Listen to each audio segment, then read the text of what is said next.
back to Baby Bubble with me, Helen.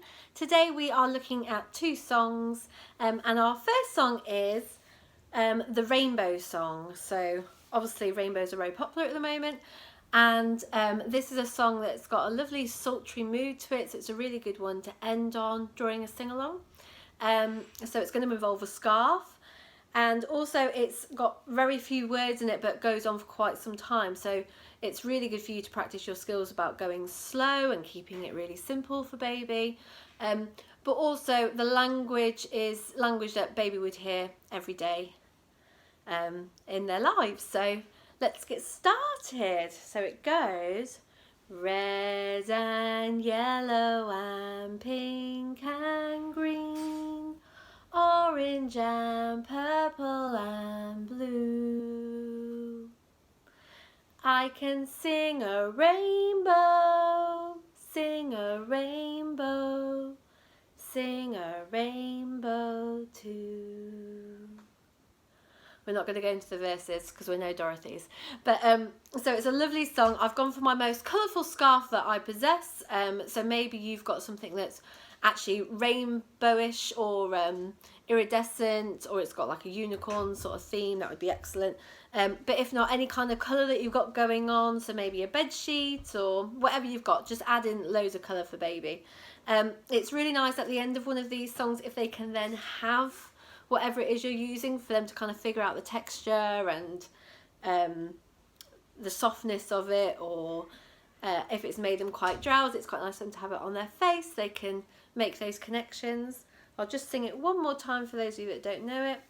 Red and yellow and pink and green, orange and purple and blue. I can sing a rainbow, sing a rainbow, sing a rainbow too.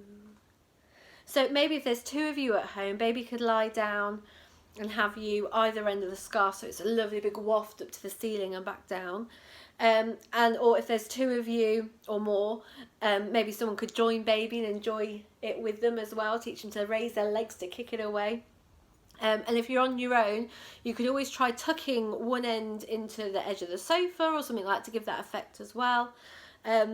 Or if there's the two of you, you could both go behind the scarf at the same time, just you and baby behind the scarf, so you kind of have that moment together, like, oh, it's just us. And yeah, obviously use mirrors where you can as well. That's really useful for these sorts of songs. So that's our scarf song for the week. And then our next song, personal favourite of mine, is Round Around the Garden. So I always talk about suspense songs as being the pathway really to develop our child's language and attention and listening skills.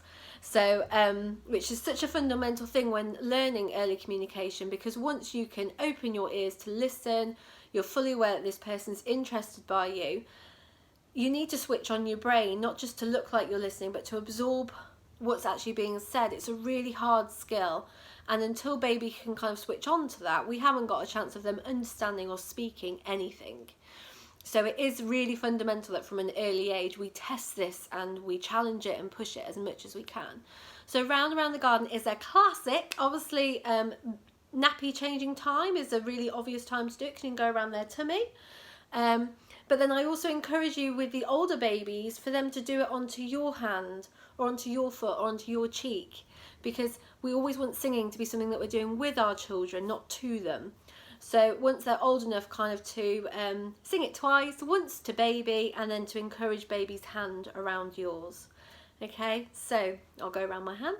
Round and round the garden like a teddy bear. One step, two step, tickly under there. And then we could do it to the foot and go into the groin, or around to their backs, or on their tummy and into their armpit. It's always worth thinking about where you don't like being tickled yourself, and the chest can be quite an invasive place to be touched, so do consider that when you are thinking, I'm going to tickle them. So actually, why not just grab the tummy because it's nice and robust, or if we're doing it on their hands, and then just tickle across the wrist. It doesn't need to be the old-fashioned way of right in the armpit or right in the groin. So think about where baby likes to be tickled and touched? And if they could tell you, I like that or I don't like that, what would they say?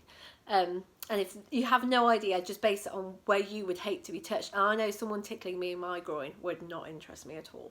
So stay away from, we don't want to put baby off. That's what I'm trying to say. Okay, so have a lovely day, guys. That's 2 new songs, Rainbows and Round Round. And see you tomorrow. Have a lovely day. Bye.